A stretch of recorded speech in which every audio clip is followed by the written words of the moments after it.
Picture this. It's 1985, you buy a ticket to a Jackie Chan movie, and Jackie Chan vanishes for most of the runtime, and it becomes the single highest grossing Hong Kong film of that entire year. So how does a Jackie Chan picture win the box office when Jackie's barely in it? Pull up a chair, this one's a magic trick. This is My Lucky Stars. To understand My Lucky Stars, you have to go back to a brutal little opera school in Hong Kong. 3 boys trained there under a master whose teaching philosophy reportedly ran on 3 things: discipline, hard work, and the cane. Those boys grew up to be Sammo Hung, Jackie Chan, and Yuen Biao, the trio the industry would later christen the 3 Dragons. Think of them as siblings who learned to fall before they learned to fail. So when Sammo Hung sat in the director's chair in 1985, he wasn't just casting actors, he was calling his brothers back to the playground. And here's the sleight of hand. My Lucky Stars is the second entry in Sammo's Lucky Star series, a run of action comedies about a gang of orphanage-raised ex-cons roped into government missions. Sammo built the films as ensemble comedies first, and Jackie Chan vehicles as a distant second. Jackie, by all accounts, was the box office magnet, but Sammo was the architect. And hold on to that, because it's the whole story of how this thing works. Now we open in Tokyo. Muscles, that's Jackie Chan, and his partner Ricky, played by Yuen Biao, are chasing a corrupt Hong Kong cop who's fled to Japan with a fortune. The mission goes sideways fast. A gang of ninja-flavoured goons snatch Ricky, and suddenly Muscles is one man against an organisation. What's a lone cop to do then? Well, here's the captain's bright idea. Spring Muscles' childhood gang from their respective troubles. Enter Kid Stuff, that's Sammo Hung, leader of a ragtag crew raised in the same orphanage. There's Sandy, the self-styled psychic played by Richard Ng. There's Roundhead, the lovable dimwit played by Eric Tsang, plus Herbal Tea and Ugly rounding out the 5. And riding herd on the circus is a long-suffering policewoman, Madame Wu, played by Sibel Hu. Now 5 overgrown children, 1 exacerbated chaperone, and a flight to Tokyo. What could possibly go wrong, eh? And then, let's be honest about what the film does next. It forgets that it has a plot. For a solid 1 hour, the Lucky Stars do almost nothing but scheme, squabble, and trip over each other in a contest to win Madame Wu's attention. There's an extended sequence where the 5 concoct a juvenile game whose entire purpose is to get their hands on Sybil's character. And to the film's credit, she's having absolutely none of it. And the comedy is mostly her fury at them.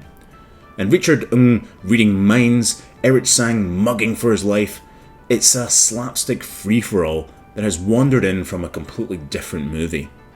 Then, mercifully, the plot remembers that it exists. The crew runs a con to feed the gangsters fake money, bang their way into the villain's lair, an amusement park hiding a very unfunny operation. Muscles reunites with Kid Stuff, the brothers go to war, and we get the showpiece.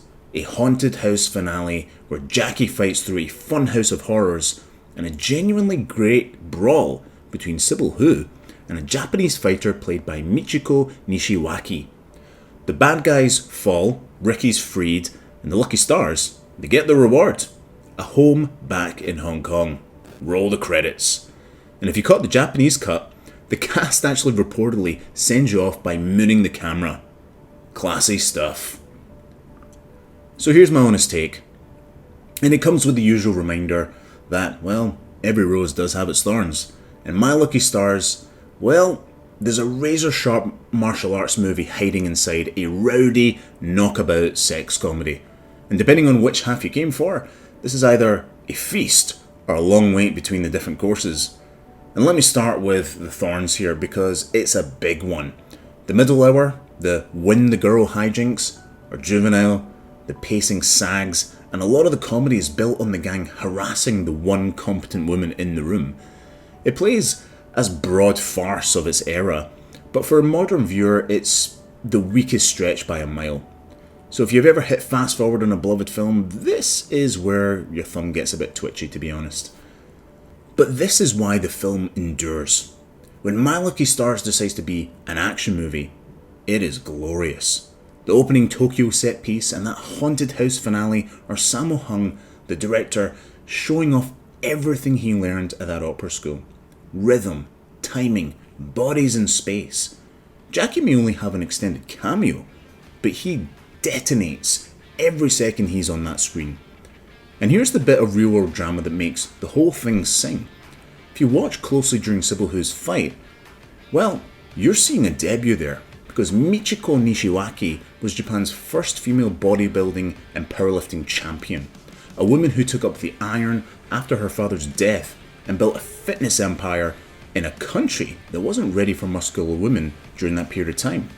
She walked onto this set with no acting experience, through real hands, and so impressed Sammo and Jackie that she launched a whole career as Hong Kong cinema's go-to powerhouse villainess. One movie and a champion became a legend. And that's the magic trick that I promised you at the start. My Lucky Stars isn't really a Jackie Chan movie. It's a family reunion that Jackie shows up to. Sammy directs, Yuen flies, Jackie sparkles, and a real-life strongwoman gate crashes the party and steals the scene. It rode that chemistry to become the top-grossing Hong Kong film of 1985. Proof that in this golden age, the brothers were the box office, with or without top billing. So, let's give this a rating, shall we? And we'll go through our 4 different categories. We've got action and choreography. Well, when it shows up, it's definitely a knockdown. The funhouse finale and the opening are top shelf Sammo. It only misses flawless Intercept Rating because there's simply just not enough of it. Story and characters?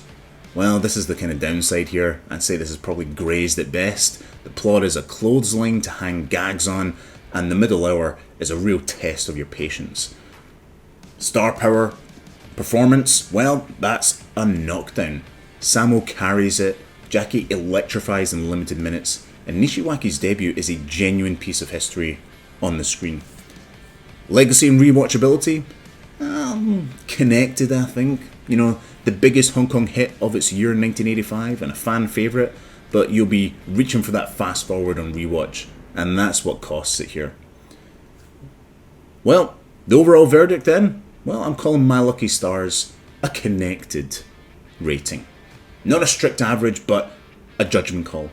The action wants to drag this up to a knockdown rating, but the bloated comedy middle drags it back down.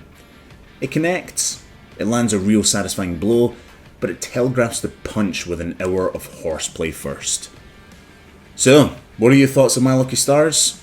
Do you think it does actually get a flawless Intercept Rating, or is it at the bottom and just making a grazed effort here? Let me know. Cheers, and here's to the next one.